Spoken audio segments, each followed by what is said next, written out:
BTech Commerce. My name is Ashmit Kaur and I am your business studies educator. तो जैसे कि आप सभी को लग रहा होगा मैं यहाँ पर हूँ तो कोई लेक्चर वीडियो आएगी किसी टॉपिक से रिलेटेड, किसी चैप्टर से रिलेटेड, बिल्कुल नहीं। आज हम क्या देखने वाले हैं इस वीडियो में, क्लास 12 का बिजनेस स्टडी का सिलेबस ओवरव्यू।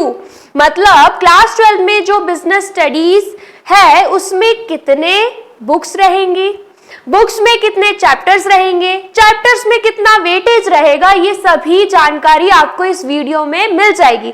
तो आपको क्या करना है, आपको अच्छे से इस वीडियो को एंड तक देखना है, बीच में नहीं भागना है। बहुत ही इंपॉर्टेंट वीडियो होने वाली है आपके लिए, क्योंकि एग्जाम टाइम में आपको हेल्प करेगी, एग्जाम की प्रिपरेशन में आपको हेल्प करेगी एंड इनफैक्ट आपको ये बताएगी कि आपको किस सीक्वेंस में चलना है, किस सीक्वेंस में चलना है। क्या मतलब है यहाँ पे कि मतलब ऐसा नहीं है कि कोई चैप्टर छोड़ दिया, कोई चैप्टर कर दिया, तो वेटेज से आपको समझ में आएगा कि कौन सा चैप्टर कितना ज्यादा इंपॉर्टेंट है आपके लिए। ठीक है, तो वो सभी डिटेल मैं इस वीडियो में आपको दे दूंगी, तो जल्दी से लाइक कर दीजिए जिसने लाइक नहीं किया इस वीडियो को। ठीक है, एंड तक बने रहना है, वीडियो अच्छी लगे तो शेयर भी करके जाना है। ठीक है, चलिए तो सबसे पहले हम बात करते हैं बिजनेस स्टडीज की, जिसका सब्जेक्ट कोड क्या है 054। ठीक है, आ गया समझ में। चलिए, तो अगर आपको लग रहा है जो आपका एग्जाम होगा बिजनेस स्टडीज का वो 100 मार्क्स का होने वाला है, तो गलत इंफॉर्मेशन है आपके पास, आपको बिल्कुल गलत लग रहा है। क्यों? क्योंकि आपका स्कूल आपको देगा प्रोजेक्ट वर्क जो कि रहने वाला है 20 मार्क्स का, और आपको क्या करना है, उस प्रोजेक्ट को अच्छे से बनाना है ताकि आपको 20 में से 20 वहां से मिल जाए। स्कूल से ही आपको 20 मार्क्स गेन कर लेने हैं। इसका मतलब क्या है, बिजनेस स्टडीज में 20 मार्क्स का रहेगा प्रोजेक्ट वर्क एंड एग्जाम में 80 मार्क्स का क्वेश्चन पेपर आपसे पूछा जाएगा। ठीक है, मतलब थ्योरी होगी 80 मार्क्स की एंड प्रोजेक्ट जो रहेगा वो कितने का रहेगा, प्रोजेक्ट रहेगा 20 मार्क्स का। ठीक है, आया समझ में, इतना आ गया होगा समझ में। चलिए अब हम बात कर लेते हैं बिजनेस स्टडीज में बुक्स कितनी है। तो बेसिकली अकॉर्डिंग टू एनसीईआरटी आपके पास 2 बुक्स रहने वाली हैं, part A and part B. दोनों ही बहुत इंपॉर्टेंट रहने वाला है।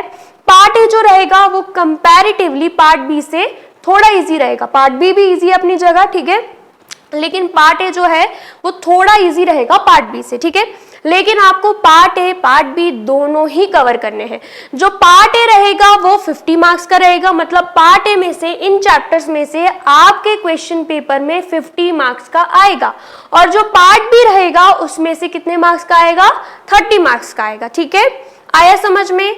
पार्ट ए में आपके पास कितने चैप्टर्स है, 8 चैप्टर्स है, और पार्ट बी में आपके पास 4 चैप्टर्स रहेंगे। इन टोटल बिजनेस स्टडीज में आपके पास रहेंगे 12 चैप्टर्स। ठीक है, अब हम बात कर लेते हैं, जैसे कि स्टूडेंट्स जो हैं वो एनसीईआरटी के साथ कोई हेल्पिंग बुक रख लेते हैं, मतलब रिफ्रेशर रख लेते हैं, तो रिफ्रेशर में आपको पार्ट ए पार्ट बी दोनों मिला के दे दिया जाएगा। तो आपको ऐसा नहीं समझना है कि एक बुक ही दे के रखी हुई है, दूसरी बुक नहीं दे के रखी है। सारे चैप्टर्स आपको एक ही बुक में मिल जाएंगे अगर आप कोई भी रिफ्रेशर लेते हो तो। ठीक है, आ गया समझ में। चलिए अब हम सबसे पहले यूनिट की बात कर लेते हैं, जिसमें पहला चैप्टर क्या है, nature and significance of management. ठीक है, पहली बुक का नाम क्या है वो भी देख लेते हैं, principles and functions of management. ठीक है, principles and functions of management. अब बात मैनेजमेंट की हो रही है, वैसे तो क्लास 11 में आपने पढ़ ही लिया होगा मैनेजमेंट का मतलब क्या है। मैनेजमेंट बहुत ज्यादा जरूरी है। कहीं भी चले जाओगे, वर्किंग एनवायरनमेंट में चले जाओगे, ऑफिस में चले जाओगे, ठीक है, फैक्ट्रीज में जा रहे हो, स्कूल में जा रहे हो, हॉस्पिटल में जा रहे हो, कहीं भी जा रहे हो, ठीक है, तो सब जगह आपको क्या देखने को मिलता है, मैनेजमेंट देखने को मिलता है। मैनेजमेंट नहीं रहेगा काम अच्छे से हो ही नहीं पाएगा, पॉसिबल ही नहीं है। हर चीज को मैनेज कौन करता है, अगर ऑफिस में जा रहे हो मैनेजर है वहां पे मैनेज करने के लिए, स्कूल में जा रहे हो प्रिंसिपल मैनेज करता है, ठीक है, या फिर वो भी मैनेजर रख लेगा। तो रहता क्या है, हर जगह अगर हम वर्किंग एनवायरनमेंट की बात कर रहे हैं, हर जगह मैनेजमेंट जरूरी होता है, तभी काम ढंग से होता है। ठीक है, फॉर एग्जाम्पल घर की बात ले लो, घर को मैनेज कौन करता है, मम्मी करती है घर को मैनेज। एक दिन मम्मी घर पे नहीं होंगी ना, पूरा मैनेजमेंट बिगड़ जाएगा। क्यों? हमें पता ही नहीं है भैया दाल कहाँ रखी है, ठीक है, सब्जियां कहाँ रखी हुई है, हमारे कपड़े कहाँ रखे हुए हैं, क्योंकि मैनेज कौन कर रहा है? हम तो कभी स्कूल जा रहे हैं, ठीक है, हम तो स्कूल जा रहे हैं ना, तो कैसे पता होगा घर का सामान कहाँ, क्या नमक मिर्ची हल्दी कहाँ पड़ी हुई है? नहीं पता। किसको पता है? मम्मी को। मम्मी नहीं है तो तंग हो जाते हो, बिल्कुल, क्योंकि मैनेज कौन कर रहा है घर को? मम्मी कर रही है, ठीक है। ऐसे ही अगर हम फर्म्स की बात कर रहे हैं, कंपनीज की बात कर रहे हैं, बिजनेस की बात कर रहे हैं, तो उसमें भी मैनेजमेंट जरूरी होता है, तभी हर एक चीज प्रॉपर चलती है, ठीक है। आया समझ में? तो हम क्या पढ़ेंगे? Nature and significance of management, management के बारे में, मैनेजमेंट क्यों जरूरी है, ठीक है। जरूरी क्यों है ये तो आप खुद से भी समझ सकते हो। जरूरी क्यों है?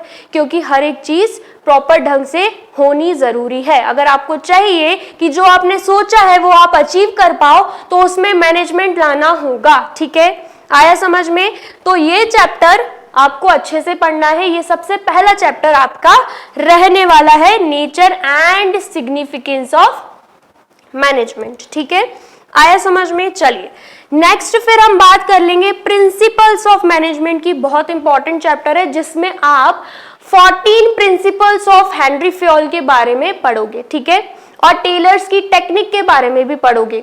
जो 14 प्रिंसिपल्स ऑफ हेनरी फ्योल है ना, बहुत ही इंटरेस्टिंग भी है, ठीक है, बहुत इजी भी है, आपको अच्छे से समझना भी है, क्योंकि बोर्ड एग्जाम में उन 14 प्रिंसिपल्स में से क्वेश्चन पूछे ही जाएंगे। मैं आपको इस चीज की गारंटी देती हूँ, ठीक है। तो ये चैप्टर आपके लिए बहुत ही ज्यादा इंपॉर्टेंट है, ठीक है।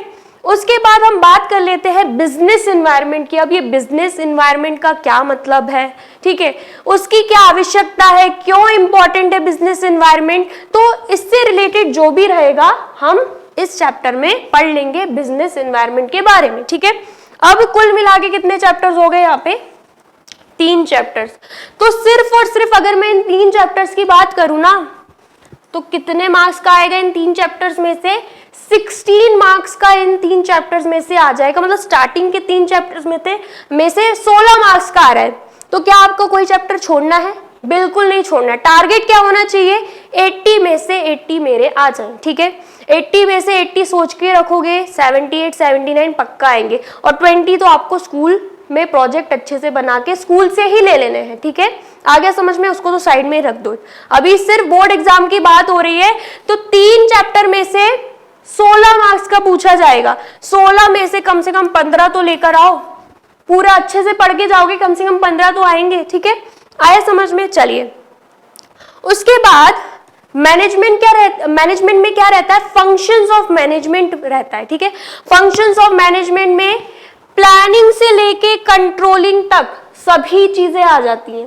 प्लानिंग से लेके कंट्रोलिंग तक सबसे पहले क्या रहता है? प्लानिंग, फिर organising, staffing, directing, controlling. Planning क्यों? चलो एग्जांपल के साथ समझते हैं। जैसे कि मुझे कॉफी बहुत पसंद है, कोल्ड कॉफी हो हॉट कॉफी मेरी फेवरेट है, ठीक है। मुझे खोलना है कैफे, तो खुल जाएगा क्या? सोचा क्या और खुल गया? नहीं। चुटकियों में खुल जाएगा? नहीं। मुझे पूरी प्लानिंग करनी होगी। मुझे क्या सोचना होगा कि अगर मुझे कैफे खोलना है तो इंटीरियर बनाने के लिए, प्लॉट लेने के लिए, या फिर एक रूम जो भी कैफे के लिए चाहिए रहेगा, उसको प्रिपेयर करने के लिए, एम्बियंस को तैयार करने के लिए कितना पैसा लगेगा। उसके बाद कैफे के लिए सामान लाना पड़ेगा, मशीनरीज लानी पड़ेगी, ठीक है, टेबल चेयर सब कुछ होना चाहिए, क्योंकि अट्रैक्टिव होना चाहिए, है ना। फिर उसके बाद आपको किसी को रखना पड़ेगा, है ना, ताकि वो बनाकर दे पाए, सर्व कर पाए, वेटर रखोगे, है ना। बहुत सी चीजें रहती हैं, कितना खर्चा होगा, कितने एक्सपेंसेस लगेंगे, ठीक है, कितनी इनकम होगी, तो ये सब क्या है? पूरा प्लान करना पड़ेगा। हम क्या लोकेशन रहेगी, ठीक है, हर एक चीज क्या करेंगे? हम प्लान करेंगे। पहले क्या करते हैं? हम प्लान करते हैं, उसके बाद क्या करते हैं? एग्जीक्यूट। प्लानिंग नहीं करोगे तो कोई काम ढंग से नहीं होगा। तो कुछ भी अगर आपको काम करना है, सबसे पहला क्या रहता है फंक्शन? प्लानिंग, ठीक है। आया समझ में? तो यहाँ पे हम प्लानिंग को डिटेल से समझेंगे, वो भी इस चैप्टर में, ठीक है। सबका जितने भी फंक्शंस है ना मैनेजमेंट के, उसके अलग अलग चैप्टर यहाँ पे दे के रखे हैं, सबको डिटेल में हमें कवर करना है। उसके बाद आ जाता है ऑर्गेनाइजिंग। अब प्लान करके बैठ थोड़ी ना जाएंगे घर पे, अब सोचा है, इतना दिमाग लगाया, करना भी है। तो ऑर्गेनाइजिंग में हम क्या करते हैं, उस प्लान को एग्जीक्यूट करते हैं। ठीक है, आया समझ में? तो उसकी क्या प्रोसेस रहेगी, ऑर्गेनाइजिंग का मतलब क्या है, कैसे फंक्शन करेगा, कैसे काम करेगा, हर एक चीज हम इसमें पढ़ लेंगे। ठीक है, ऑर्गेनाइजिंग वाले चैप्टर में। आया समझ में? चलिए, फिर आता है स्टाफिंग। जैसे कि अगर हम बिजनेस की बात करें, ऑफिसेस की, बड़ी बड़ी कंपनीज की बात करें, तो उसमें स्टाफिंग रहता है। चलो मैंने कैफे खोल लिया, मैं ही बिजनेस वूमेन बन गई। ठीक है, तो स्टाफिंग का मतलब क्या है, मुझे कोई रखना है काम के लिए, मतलब जो सब बना के दे दे, जो कोल्ड कॉफी हो, हॉट कॉफी हो, सब बना के दे दे, स्नैक्स वगैरह। ठीक है, मुझे किसी को हायर करना है, तो मैं क्या करूंगी, अब मुझे किसी को हायर करना है, मैंने एडवर्टाइजमेंट लगा दिया कि मुझे चाहिए कोई। ठीक है, तो क्या होगा, एक आएगा क्या, दो आएगा नहीं, 10 आ जाएंगे मेरे पास। लेकिन 10 के 10 तो मैं रख नहीं सकती, अभी मेरा बजट ही नहीं है उतना, स्टार्टिंग में कहां से बजट होगा। तो मुझे अगर सिर्फ 2 की नीड है, तो मैं क्या करूंगी, मैं 10 में से 2 बेस्ट रखूंगी। तो वो कैसे पॉसिबल है, स्टाफिंग के थ्रू। रिक्रूटमेंट प्रोसेस चलेगी, सिलेक्शन प्रोसेस चलेगी, फिर ट्रेनिंग प्रोसेस चलेगी। ठीक है, आया समझ में? मैं सेलेक्ट करूंगी 10 लोगों में से कौन से 2 परफेक्ट है, उसके बाद थोड़ी ट्रेनिंग उन्हें दूंगी और फिर वो अपना काम अच्छे से कर पाएंगे। तो स्टाफिंग प्रोसेस क्या रहती है, वो भी हम यहाँ पे डिटेल में कवर करेंगे। ठीक है, इसी चैप्टर में। फिर आ जाता है डायरेक्टिंग। अब मैंने काम पे 2 लोगों को लगा दिया, क्या मैं घर पे बैठ जाऊंगी आराम से एसी में, गर्मी हो रही है बहुत, एसी में बैठ जाती हूँ, वो काम करते रहे? नहीं, मुझे उन्हें डायरेक्ट भी करना पड़ेगा, कहाँ गलती कर रहे हैं उनको गाइड करना पड़ेगा। ठीक है, हर एक चीज मुझे देखनी पड़ेगी, उन्हें समझानी पड़ेगी। तो ये किस में आ जाता है, डायरेक्टिंग में। तो उसकी क्या प्रोसेस रहेगी, क्या मीनिंग, फंक्शन, इंपॉर्टेंस, हर एक चीज हम पढ़ लेंगे इस चैप्टर में। ठीक है, आया समझ में? अब ये हो गया। अब लास्ट फंक्शन क्या रहता है मैनेजमेंट का, कंट्रोलिंग।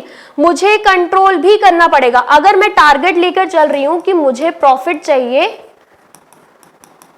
1 लाख का, ठीक है, मुझे 1 लाख का प्रॉफिट चाहिए, जिसमें से, चलो प्रॉफिट नहीं लिखती मैं यहां पे, इनकम लिख देती हूं। ठीक है, मुझे इनकम चाहिए, ग्रॉस इनकम मान लो। ठीक है, 1 लाख की। ठीक है, और जो एक्सपेंस लगे होंगे ना मेरे, वो कम से कम 30,000 के होने चाहिए। ठीक है, आया समझ में? प्रॉफिट कितना बचेगा, माइनस करोगे तो 70,000 प्रॉफिट हो जाएगा। ठीक है, अगर मैंने ये टारगेट बनाया हुआ है कि मंथली 70,000 मुझे प्रॉफिट होना ही चाहिए, लेकिन हो कितना रहा है, 30,000, 40,000, तो क्या मैं सेटिस्फाई हो जाऊंगी? जो प्लान किया था वो तो हुआ ही नहीं, तो मैं क्या हो जाऊंगी, डिसअपॉइंट हो जाऊंगी। ठीक है, तो उस केस में आपको क्या करना पड़ेगा, कंट्रोल करना पड़ेगा, आपको देखना पड़ेगा कि कहां कमी रह रही है। ठीक है, उसकी भरपाई हम कैसे कर सकते हैं, उसको कैसे सुधार सकते हैं, ताकि जो हमने प्लान किया था बिल्कुल वैसा हो जाए। ठीक है, आया समझ में? तो ये कहां पे होता है, कंट्रोलिंग प्रोसेस में होता है। तो इसको भी डिटेल में हम इसी चैप्टर में पढ़ेंगे। ठीक है, अब हम आ जाते हैं वेटेज पे। ठीक है, तो वेटेज की बात करें, 3 चैप्टर का हमने देख लिया, 16 मार्क्स का आएगा। फिर अगर हम सिर्फ और सिर्फ प्लानिंग एंड ऑर्गेनाइजिंग की बात करें ना, तो उसमें से 14 मार्क्स का आपसे पूछा जाएगा। तो दोनों चैप्टर्स बहुत इंपॉर्टेंट है। ठीक है, फिर उसके बाद अगर हम बात करते हैं स्टाफिंग, डायरेक्टिंग एंड कंट्रोलिंग की, तो उसमें से 20 मार्क्स का पूछा जाएगा। सबसे ज्यादा इन तीनों चैप्टर्स में से पूछा जाएगा। तो अगर आपको लग रहा है कोई भी चैप्टर अनइम्पॉर्टेंट है, तो गलत लग रहा है। सारे ही 8 के 8 चैप्टर्स बहुत ज्यादा इंपॉर्टेंट है, क्योंकि कोई भी चैप्टर ऐसा नहीं जिसमें से 1-2 मार्क्स का पूछा जाए, अच्छा खासा पूछा जाएगा। पूरा 50 मार्क्स का प्रिपेयर करोगे तो 49 आएंगे, या फिर तो 48 आएंगे। ठीक है, आया समझ में? तो अच्छे से आपको करके जाना है। नेक्स्ट फिर हम आ जाते हैं पार्ट बी पे, जिसका नाम क्या है, बिजनेस, फाइनेंस एंड मार्केटिंग। ठीक है, तो इसमें हम किसके बारे में पढ़ेंगे, बिजनेस फाइनेंस के बारे में एंड मार्केटिंग के बारे में। ठीक है, फाइनेंस मैनेजमेंट सबसे पहला चैप्टर इसमें आ जाएगा। फाइनेंशियल मैनेजमेंट के बारे में हम इस चैप्टर में पढ़ेंगे। ठीक है, फाइनेंस से रिलेटेड हम चीजों को देखेंगे, कॉन्सेप्ट क्या, ऑब्जेक्टिव क्या, इंपॉर्टेंस क्या, हर एक चीज हम डिटेल में इस चैप्टर में कवर करने वाले हैं। ठीक है, फिर उसके बाद हम आ जाते हैं फाइनेंशियल मार्केट्स कौन कौन से हैं, फाइनेंशियल मार्केट्स क्या क्या फंक्शन है, फाइनेंशियल मार्केट्स होते क्या है, ये हम इस चैप्टर में कवर करने वाले हैं, ठीक है।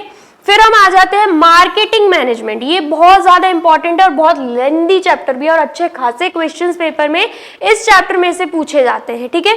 मार्केटिंग मैनेजमेंट की यहाँ पे बात हो रही है।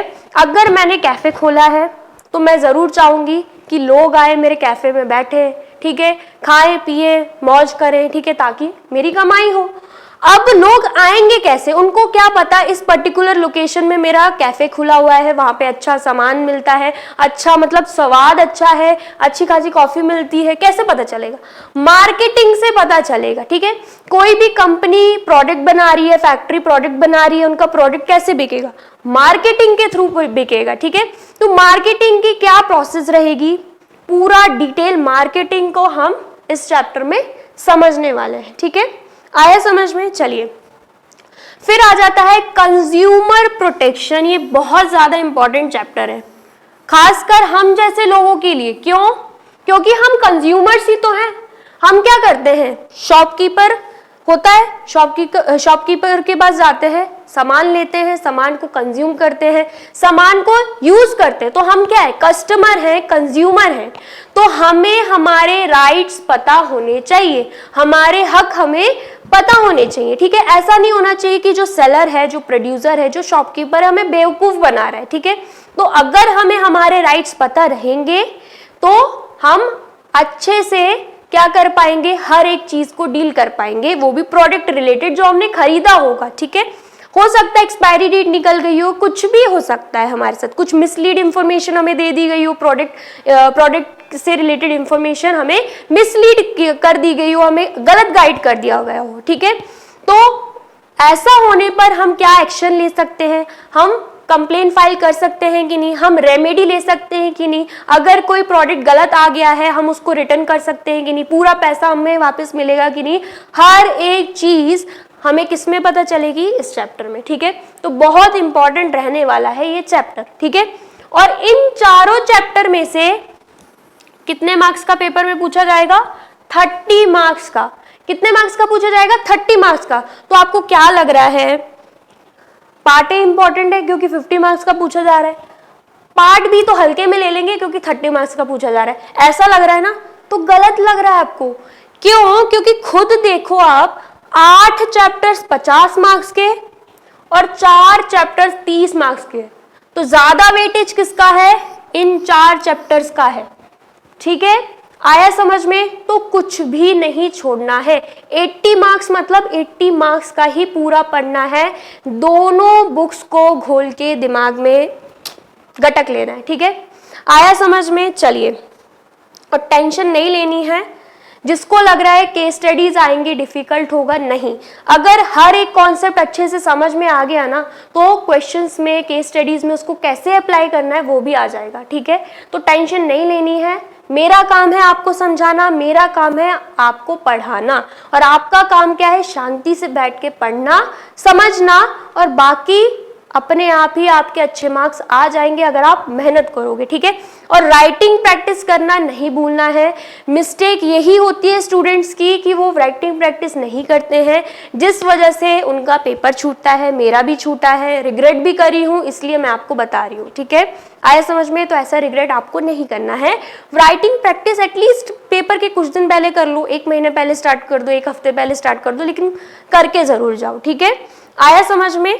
तो आई होप आपको समझ में आया सिलेबस ओवरव्यू क्या है, क्या किस चैप्टर का कितना वेटेज है, हर एक चीज मैंने डिटेल में आपको इस वीडियो में समझा दी है। और वीडियो अगर आपको अच्छी लगी है तो जल्दी से इस वीडियो को लाइक कर दीजिए, शेयर कर दीजिए अपने दोस्तों के साथ, ताकि उनको भी समझ में आए कि बिजनेस स्टडीज स्टार्ट हो चुका है, हमें अच्छे से पढ़ना है, मैम आपको अच्छे से पढ़ा देंगी, ठीक है। आया समझ में? कमेंट भी करना है, वीडियो आपको कैसी लगी है जरूर मुझे बताना है, और जल्दी से सब्सक्राइब कर दीजिए। आई होप आपने कर दिया होगा, नहीं किया है तो फटाफट से कर दीजिए। मिलते हैं आपको नेक्स्ट वीडियो में। Till then take care, bye bye.